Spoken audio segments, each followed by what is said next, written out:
welcome to episode 1, part 2 of our vocabulary studies. Let's get started.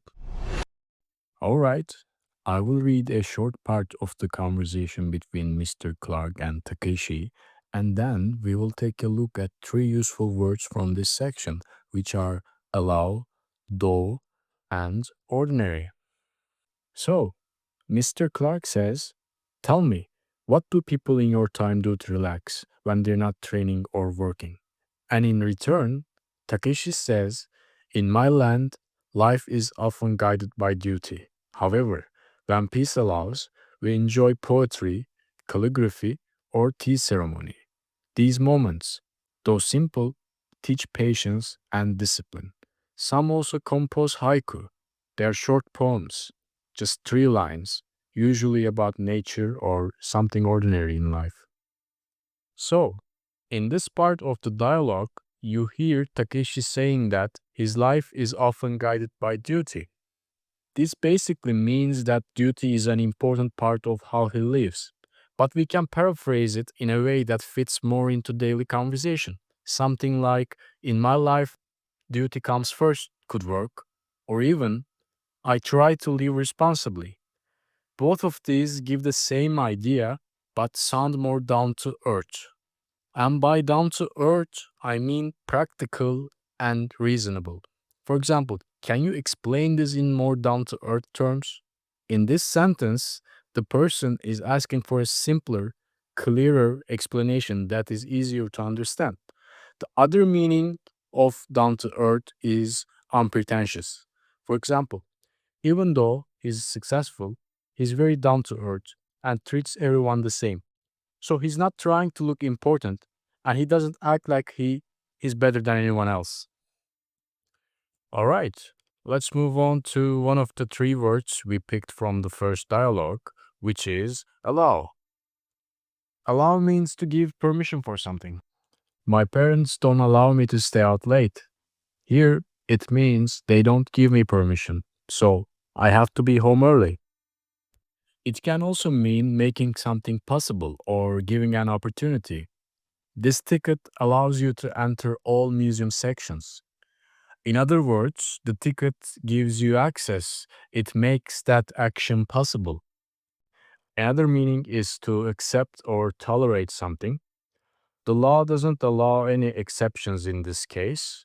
This means the law doesn't tolerate or approve of exceptions. So the rule applies to everyone, no matter what.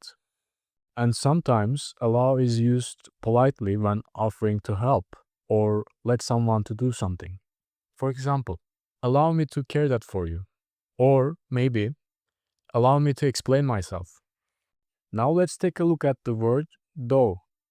Though is used to show contrast between two ideas, and it's very close in meaning to although and even though. You can hear it in this sentence from the dialogue between Mr. Clark and his guest. These moments, though simple, teach patience and discipline. Here, the speaker is saying that even if these moments are simple, they still matter and still have value. You'll often come across though, although, and even though used in similar situations. They all express the same idea. For example, you might hear a sentence like, though it was raining, they continued their journey. The same meaning could also be expressed with although or even though. In all cases, the idea is the same. Despite the rain, they didn't stop. So, although it was raining, they continued their journey. Or, even though it was raining, they continued their journey. Then what is the difference? You could ask. Though is more flexible in a sentence. It can appear at the beginning, in the middle, or even at the end. For example, the room was small, though comfortable. Here it means that the room was small, but it was still comfortable. Being small didn't make it unpleasant. Although and even though, on the other hand, usually appear at the beginning of a sentence and sound a bit more formal.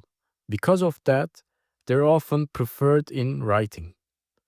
So, for example, Although technology saves time, it also increases stress. In this sentence, although is used to show a contrast. Technology helps people save time, but at the same time, it increases stress. All right, let's move on to our final word for this episode, which is ordinary. Ordinary describes something that is normal, common, or not special. For example, it was just an ordinary day. Here, it means nothing unusual or exciting happened. Everything felt normal. Here is another example. Many readers say they prefer stories about ordinary people rather than celebrities. In this sentence, ordinary people refers to people with regular lives, not rich or famous. There is also the expression out of the ordinary. This has the opposite meaning. It's used when something feels unusual or unexpected. For example, there was something out of the ordinary about her reaction. Here, it means her reaction didn't feel normal. And we don't actually have to use the expression out of the ordinary to say this. We could also say, there was nothing ordinary about her reaction. Both of these sentences express the same idea that her reaction was different from what people would normally expect. Thanks for watching. That's all for this part. Hope you enjoyed it.